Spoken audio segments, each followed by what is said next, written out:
Collector કચેરી નર્મદા ખાતે પ્રભારી મંત્રી શ્રી ભીખુભાઈ પરમારજીની અધ્યક્ષતામાં નર્મદા જિલ્લાના ગુજરાત પેટર્ન યોજનાની જિલ્લા કક્ષાની આયોજનની મીટિંગ હતી।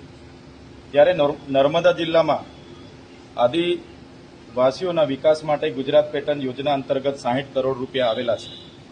ત્યારે એ યોજનામાં અગાઉ અમારે ડેડિયાપાડા ખાતે મીટિંગ થઈ હતી, એમાં 17 કરોડ રૂપિયા ડેડિયાપાડાના છે અને 11 કરોડ રૂપિયા સાગબારાના છે।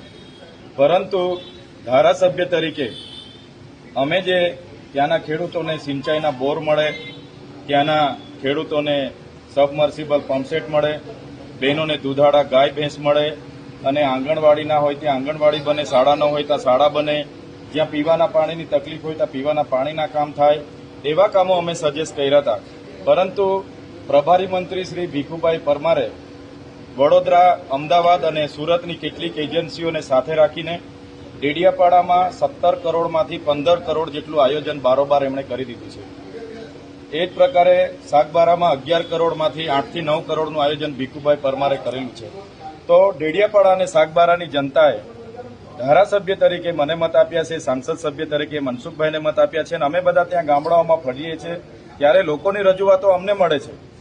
ત્યાંના લોકો કોઈ કામ પડે તો ભીખુસિંહ પરમાર જે પ્રભારી મંત્રી છે એમના મોડાસા મળવા જવાના નથી અને આ યોજનામાં કોઈ પણ પ્રભારી મંત્રીએ આયોજન કરવાનું નથી, માત્ર એમણે સંકલન કરીને સરકાર સાથે રહીને સુચારું આયોજન કરવા માટે એમને અધ્યક્ષ બનાવવામાં આવે છે।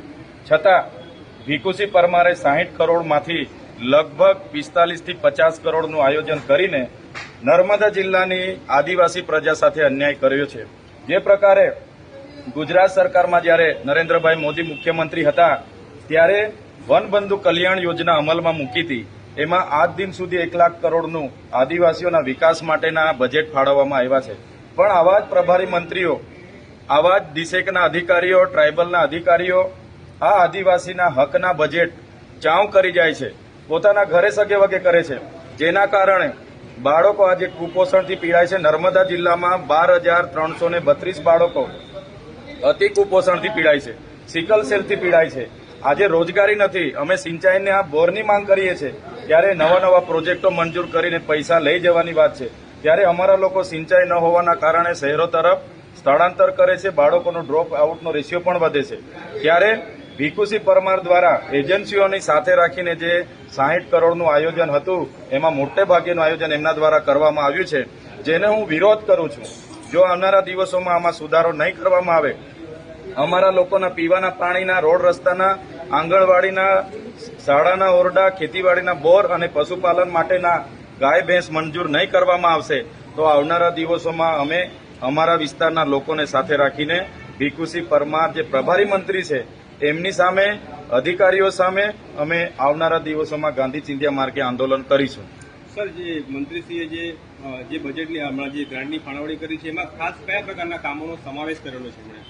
હા, તમે જોઈ શકો છો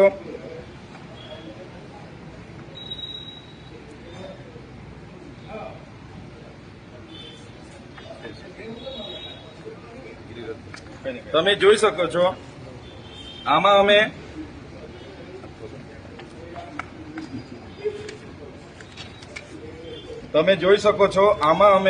જે 2 કરોડ રૂપિયા ખેતીવાડી માટે છે તો ખેતીવાડીના મારા લેટર પેડ પર અમે બોરવેલ માંગ્યા છે, કેમ કે અમને ખેડૂતો બોરવેલની માંગણી કરે છે।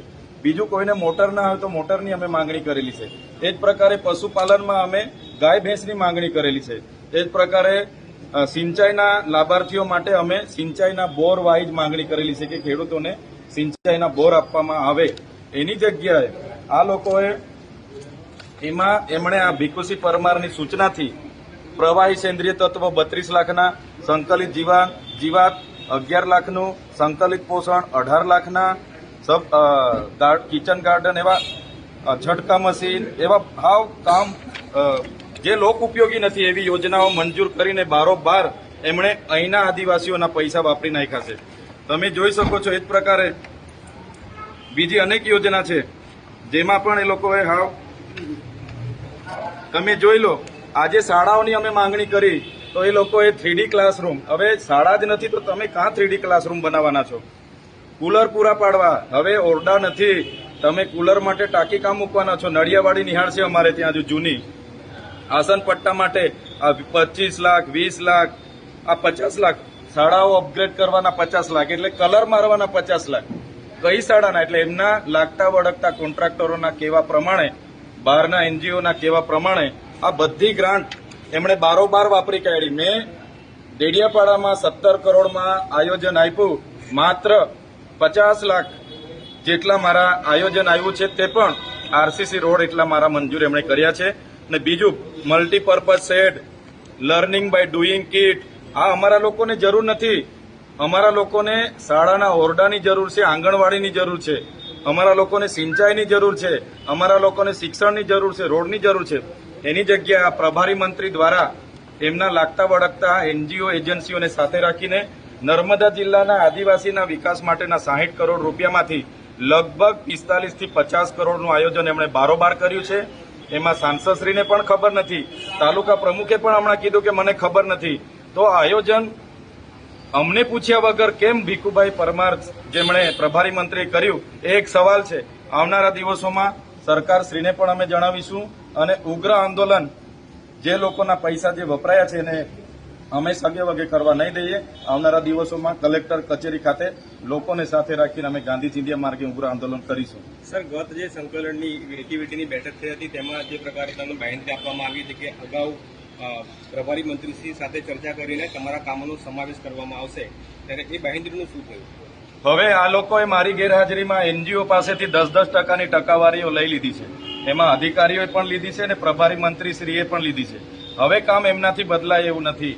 માત્ર એ લોકો મને આશ્વાસન આપે છે. આ ચોથી મીટિંગ છે, મને માત્ર બોલાવીને આશ્વાસન જ આપે છે કે થઈ જશે. આજે એક પણ ફેરફાર નથી કર્યો. એટલે ટકાવારી લઈને આ આયોજનો થયા છે.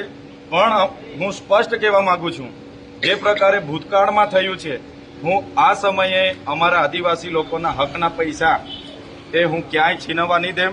જે પ્રકારે નર્મદામાં આ રીતના પ્રભારી મંત્રીઓ કૌભાંડ કરે છે, મને લાગે છે આદિવાસી અંબાજીથી ઉમરગામ સુધીના તમામ જિલ્લાઓમાં આવા જ પ્રભારી મંત્રીઓ આ જ કૌભાંડ કરતા હશે એવું મને લાગે છે. સર, આપ જે ટકાવારીનો આક્ષેપ કરી રહ્યા છો, 10%નો સીધો આરોપ છે પ્રભારી મંત્રી અને જે પણ જે અધિકારીઓ આ છે એમાં સંકલનમાં, કેમ કે આવા કોન્ટ્રાક્ટરો એનજીઓ વાળા અમારે ત્યાં પણ આવે છે.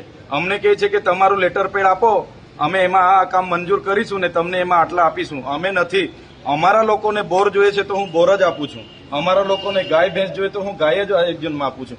આ બિનજરૂરી યોજના હું આયોજનમાં આપતો નથી. Okay sir.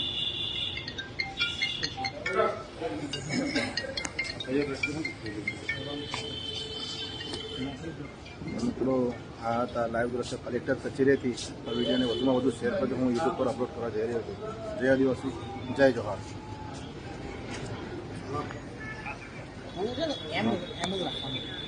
શાંતિ રાખવી છે.